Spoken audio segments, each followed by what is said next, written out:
We'll open it up now for questions for West Virginia head coach Bob Huggins. To ask Coach a question, please press star 1. Your first question comes from Luke Meredith with the Associated Press. Coach, the league you're entering this year has such a different format than the Big East with the round robin where everybody plays each other once. I wonder how you and your staff approach teaching yourself about the Big 12, getting involved with scouting the Big 12. Do you pour yourself right into the tape, or is that something you do more as the fall approaches? No, I will do it as each game approaches. We've got whatever we've got, 11 or 12 or 13 pre-conference games that we need to be concerned about. We need to try to win. So, I've got some familiarity being at K-State for a year, but and Eric Martin was there with me, so we have some familiarity. But we'll do that, I think, as the season progresses.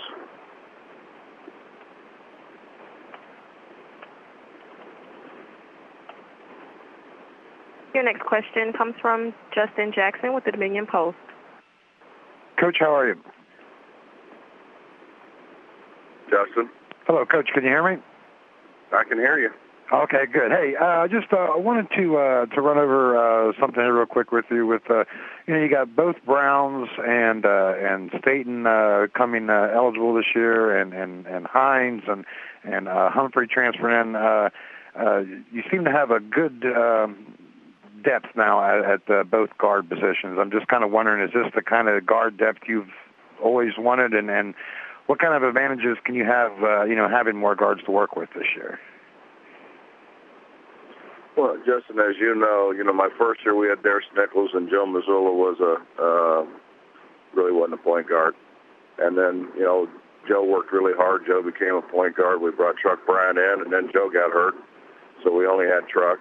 And then the next year, Joe was still hurt, and then, then Truck got hurt, and then, thank goodness, Joe healed up. But we've never really had a guy, more than one guy, who can handle the ball. Right. And last year really was the first time, and unfortunately they were all freshmen. But no, we're looking forward to it. I think we can do more things. I think certainly we can play faster than what we've been able to play in the past, and we're looking forward to it. One other thing with Staten and obviously Eric Murray, a lot of expectations on the two transfers becoming eligible this year. What have you seen from them so far? What can they do for you this coming season?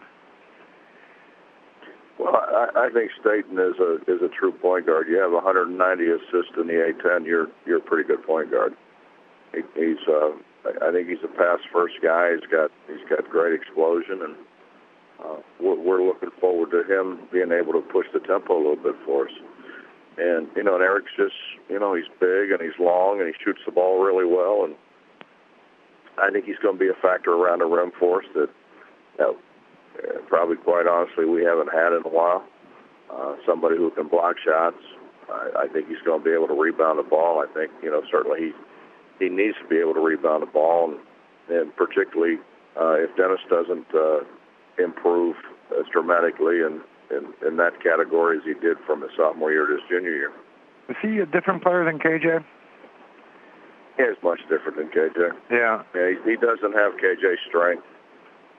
He runs better than KJ, and he jumps a little better than KJ. He doesn't have KJ's got great hands. I mean, KJ never dropped the ball. Anything in KJ's area, he rebounded. And Eric doesn't have quite as good a hands as what KJ has, but he's so much longer. Mm-hmm. Thank you, Coach. Mm-hmm. Your next question comes from Todd Lebo with Sports Radio 810. Morning, Coach. How are you? I'm doing great. How you doing? Not too bad. I was just, you were here in the league for a year, and I can't imagine you assumed that West Virginia would be joining the Big 12 at any point. What are your thoughts after this is kind of sinking in about what this is going to mean for West Virginia to be in the Big 12 now? And, what's the response been back there among alumni and fans about being a basketball part of the Big 12? Well, I think there's a lot of excitement. We were in the Big East for 16 years, And, you know, I think any time there's something new, it's a little bit maybe refreshing and exciting, and they're certainly looking forward to the Big 12 teams coming into Morgantown and playing. And, you know, I think it's great that we have a round robin, and they're going to get to see all the teams. You know, there were times, I think we played at Syracuse 4 years in a row, and I think Louisville played at our place 4 years in a row. And so you don't get to see all the teams. Now some of those, you know, were home and home games, but you just don't get to see the teams. And I don't think you develop like the rivalry that you do when you're playing people on a home and home basis, like we're going to be able to do. And overall, I mean, maybe it's too general of a question, but is this realignment stuff, expansion, you know, it's been good for college sports, specifically for West Virginia. Do you guys feel like you've landed in a place for the school that is going to work out better than what you were before? Well, I think with the climate of what's going on, certainly we have. It probably looks like there's going to be continued movement. It looks like there's going to be a 4-team playoff in football. You know, who knows, you know, what, if that leads to something different in basketball, which very well could be the case. I think we're positioned in a great place right now. Thanks. Good luck to you. Thank you. Your next question comes from Wendell Barnhouse of BigToeSports.com. Morning, Bob. Here the coach has been asked about some of the rule changes. I guess the text messaging, contact, phone call, or whatever thing goes into effect tomorrow, and you guys have the chance to work with players and work with your players during the summer and the April evaluations. Are all those pretty positive as far as you're concerned, as far as the changes have been made with the rules? Well, no, I just learned to text last year, so I'm kind of, you know, I'm kind of an old-fashioned kind of ball coach, I guess. I don't know. You know, I think there's been a lot of research, and I think a lot of time put in it. You know, honestly, I think it's just too hard to keep track of. Right. You know, it's so I think, you know, it's if you can't legislate it, if you can't keep track of it, you can't enforce it, then you probably ought to just go ahead and make it legal. I think that's kind of what happened to Prohibition when it went. I'm old enough to remember. The deal with being able to work with your guys for a couple hours over the summer, is that a big advantage for coaches and the players, just to be able to have that contact and not, you know, just kind of keep connected with them?